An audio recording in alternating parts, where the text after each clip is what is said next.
اس وقت اپنی ماؤں اور بہنوں اور بیٹیوں کے سامنے تذکرہ کرنا مقصود ہے حضرت ام المومنین امی خدیجۃ الکبریٰ رضی اللہ تعالیٰ عنہا کے حالات کا۔ حضرت ام المومنین امی خدیجہ رضی اللہ تعالیٰ عنہا یہ مکہ مکرمہ کی نہایت خوبصورت اور خوبصیرت اور بڑے خاندان کی قد آور خاتون تھی۔ حضرت ام المومنین امی خدیجہ رضی اللہ تعالی عنہا کا سب سے پہلے نکاح مکہ مکرمہ کے ایک معزز شخص ہند ان کا نام تھا، ابو ہالہ کو نیت ہوئی ان کے ساتھ ہوا۔ ان سے حضرت خدیجۃ الکبریٰ رضی اللہ تعالیٰ عنہا کے 2 بیٹے ہوئے، ایک کا نام ہالہ ہے، ایک کا نام ہند ہے۔ ان کے اس شوہر کا انتقال ہو گیا۔ ان کے انتقال کے بعد حضرت خدیجہ رضی اللہ تعالیٰ عنہا کا پھر دوسرا نکاح ہوا عتیق ابن عابد مخزومی سے۔ ان سے آپ کی ایک بیٹی پیدا ہوئی۔ کچھ عرصہ بعد ان کا بھی انتقال ہو گیا۔ بعض روایات میں پھر ان کا تیسرا نکاح ان کے چچا کے بیٹے کے ساتھ ہوا۔ وہ بھی زیادہ دیر تک زندہ نہ رہ سکے، ان کا بھی انتقال ہوا۔ اب گویا حضرت خدیجۃ الکبریٰ رضی اللہ تعالی عنہا 3 شوہروں سے بیوہ ہو چکی ہیں، اور اب وہ کسی مناسب مقام پر نکاح کرنا چاہتی ہیں۔ حضرت خدیجۃ الکبریٰ رضی اللہ تعالی عنہا بڑے خاندان کی معزز خاتون بھی تھی۔ اللہ رب العزت نے ظاہری وجاہت اور جمال بھی عطا فرمایا تھا۔ سیرت اور کردار کے بہت اعلیٰ پیمانے پر فائز تھی۔ حضرت خدیجہ رضی اللہ تعالیٰ عنہا مکہ مکرمہ کی ایک بہت بڑی تاجرہ عورت تھی۔ آپ اپنے سامان کو شام بھجوایا کرتی تجارت کے لیے، اور اس دور کا ایک رواج یہ تھا کہ ایک شخص اپنا پیسہ خرچ کرتا، دوسرا اس پیسے سے تجارت کرتا، اور جب تجارت میں جو نفع ہوتا اس کی خاص مقدار متعین کر لی جاتی، اس حد تک نفع اس کام کرنے والے شخص کو دیا جائے گا۔ حضرت خدیجہ رضی اللہ تعالیٰ عنہ بھی اس بنیاد پہ اپنا کاروبار کرتی تھی۔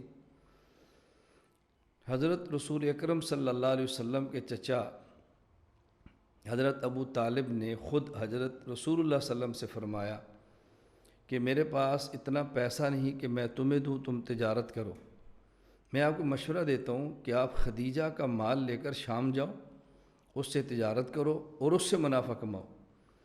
جب اس بات کا علم حضرت خدیجہ رضی اللہ تعالی عنہا کو ہوا تو آپ نے خود حضرت رسول اکرم صلی اللہ علیہ وسلم کی خدمت میں گزارش کی کہ آپ میرا مال شام لے کر جائیں، آپ اسے تجارت کریں، اور عام وہ شخص جس کو میں اپنا مال دیتی ہوں اور وہ میرے مال سے تجارت کرتا ہے، تو جس حد تک پرافٹ اور منافع میں ان کو دیتی ہوں، اگر میرا مال آپ لے کر جائیں تو میں آپ کو عام آدمی سے دگنا منافع دوں گی۔ حضور اکرم صلی اللہ علیہ وسلم نے اس بات کو قبول فرمایا، اور آپ حضرت خدیجہ رضی اللہ تعالی عنہا کا سامان لے کر شام چلے گئے۔ حضرت ام المومنین امی خدیجہ کے غلام تھے، میسرہ ان کا نام تھا۔ وہ بھی نبی پاک صلی اللہ علیہ وسلم کے ساتھ رفیق سفر تھے۔ رسول اکرم صلی اللہ علیہ وسلم نے بہت اچھی تجارت بھی فرمائی، عام لوگوں سے زیادہ نفع بھی کمایا، اور پھر آپ نے اپنے ساتھیوں کے ساتھ، رفقائے سفر کے ساتھ اتنا شفقت اور محبت کا معاملہ فرمایا کہ واپس آ کر انہیں اہل مکہ کو بتایا کہ رسول اکرم صلی اللہ علیہ وسلم کیسے شخص ہیں۔ آپ کا صادق، سچا ہونا، امین، امانت دار ہونا، یہ تو مکہ میں پہلے معروف تھا۔ اور خود میسرہ نے آ کے نبی پاک صلی اللہ علیہ وسلم کے حالات حضرت خدیجہ کو سنائے کہ آپ امانت دار بھی ہیں، آپ صادق اور سچے بھی ہیں، رفقائے سفر کا خیال بھی کرتے ہیں، رحم دل بھی ہیں، اور آپ کے یوں ایسے احوال ہیں بیان کیے۔ اور ایک روایت میں یہ بھی ہے کہ جب رسول اکرم صلی اللہ علیہ وسلم خود مکہ مکرمہ میں جب داخل ہو رہے تھے واپسی پر، تو حضرت خدیجہ رضی اللہ تعالی عنہ اپنے مکان کے بالا خانے پر تشریف فرما تھی۔ وہاں سے آپ کی نگاہ جب رسول اکرم صلی اللہ علیہ وسلم پر پڑی تو انہیں خود محسوس کیا کہ گویا 2 فرشتے آپ پر سایہ کر کے آپ کو مکہ مکرمہ میں لا رہے ہیں۔ نبی کریم صلی اللہ علیہ وسلم کے ان اخلاق، آپ کے کردار اور آپ کی فراست کو دیکھ کر حضرت خدیجہ رضی اللہ تعالیٰ عنہ کے دل میں خیال پیدا ہوا کہ کیوں نہ میں اپنا نکاح محمد صلی اللہ علیہ وسلم سے کر لوں۔ اس کے لیے انہوں نے نفیسہ بنت امیہ ایک خاتون کو بھیجا کہ تم جاؤ اور جا کر محمد صلی اللہ علیہ وسلم سے بات کرو۔ جب نفیسہ بنت امیہ یہ آئیں اور انہوں نے آ کر بات کی تو حضور اکرم صلی اللہ علیہ وسلم نے اپنے چچا حضرت ابو طالب سے اور ایک روایت حضرت ابو طالب حضرت حمزہ دونوں سے مشورہ کیا۔ حضرت ابو طالب نے فرمایا کہ بہت مناسب رشتہ ہے، کر لینا چاہیے۔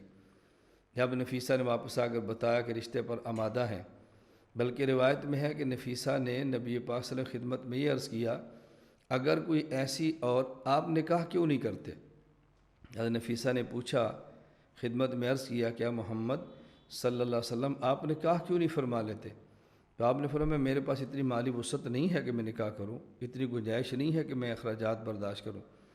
تو نفیسہ نے کہا اگر کوئی ایسی خاتون ہو کہ جو خوبصورت بھی ہو، خوبصیرت بھی ہو اور صاحب ثروت بھی ہو، اور آپ کو یہ مال کمانے کا مسئلہ بھی نہ ہے اور آپ سے نکاح کی خواہش مند بھی ہو، تو کیا آپ اس طرح نکاح فرما لیں گے؟ تو آپ نے فرمایا کہ کیا ایسی بھی کوئی خاتون ہے؟ انہوں نے کہا جی ہے۔ پوچھا کون؟ انہوں نے کہا خدیجہ۔ تو نبی کریم صلی اللہ علیہ وسلم نے حضرت ابو طالب سے مشورہ کر کے ہاں کر دی۔ جب حضرت خدیجہ تک یہ پیغام پہنچا کہ انہوں نے اس بات کو قبول فرما لیا ہے تو پھر نکاح کا دن متعین ہوا۔ نبی کریم صلی اللہ علیہ وسلم اپنے چچا ابو طالب کو اور چچا حضرت حمزہ کو لے کر پہنچے حضرت خدیجہ کے گھر، اور حضرت رسول اکرم صلی اللہ علیہ وسلم کے نکاح کا خطبہ آپ کے چچا حضرت ابو طالب نے دیا۔ وہاں پہ آپ کا خیر نکاح ہو گیا۔ حضرت خدیجہ رضی اللہ تعالی عنہ کا رسول اکرم صلی اللہ علیہ وسلم سے نہایت سادگی کے ساتھ نکاح تھا۔ یہاں ایک بات ذرا درمیان میں سمجھ لیں کہ نبی کریم صلی اللہ علیہ وسلم نے پیغام نکاح نہیں بھیجا، بلکہ حضرت خدیجہ نے پیغام نکاح بھیجا ہے۔ اس سے معلوم ہوا کہ عرب معاشرے کے اندر یہ کوئی عیب نہیں تھا کہ خود لڑکا نکاح کے لیے پیغام بھیجے، لڑکی والے اگر پیغام نکاح بھیجے تو اس کی بھی گنجائش ہے، بلکہ قرآن کریم سے یہ بات ثابت ہے کہ حضرت موسیٰ علیہ السلام جب مصر سے نکل کر مدین پہنچے، حضرت شعیب علیہ السلام کی دو بیٹیوں نے آپ کو دیکھا، آپ امانت دار بھی ہیں، آپ قوی بھی ہیں، وہ واقعہ انشاءاللہ کسی موقع پر تفصیل سے بیان کر دیا جائے گا۔ حضرت موسیٰ علیہ السلام کو حضرت شعیب نے فرمایا انی ارید ان انکحک احدی ابنتی، میں چاہتا ہوں کہ اپنی ان دو بیٹیوں میں سے ایک بیٹی کا تمہارے ساتھ نکاح کر دوں، اور میری شرط یہ ہے۔ اب حضرت شعیب علیہ السلام نے خود نکاح کے لیے موسیٰ علیہ السلام کو پیشکش کی اپنی بیٹی کی۔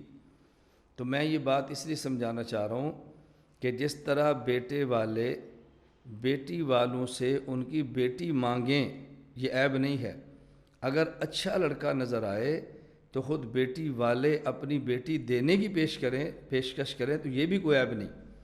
ہمارے ہاں بس اوقات بیٹی بڑی ہو جاتی ہے، مناسب رشتے موجود ہوتے ہیں، اور ہمارے ہاں اس کو عیب سمجھا جاتا ہے کہ بیٹی والے خود کیسے بیٹے والوں سے کہیں کہ ہم چاہتے ہیں کہ اپنی بیٹی آپ کو دیں، تو عیب سمجھتے ہیں، پھر رابطہ نہیں کرتے، وہ شخص کسی اور جگہ نکاح کرتا ہے تو پھر بے حد افسردہ ہوتے ہیں، وہ کاش ہم اپنی بیٹی وہاں دے دیتے۔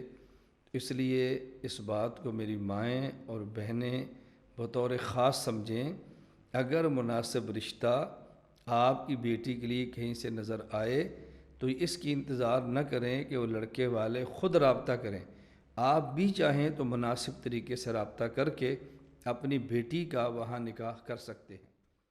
لا الہ الا اللہ، لا الہ الا اللہ، لا الہ الا اللہ، ما لنا رب سوا، لا الہ الا الله لا إله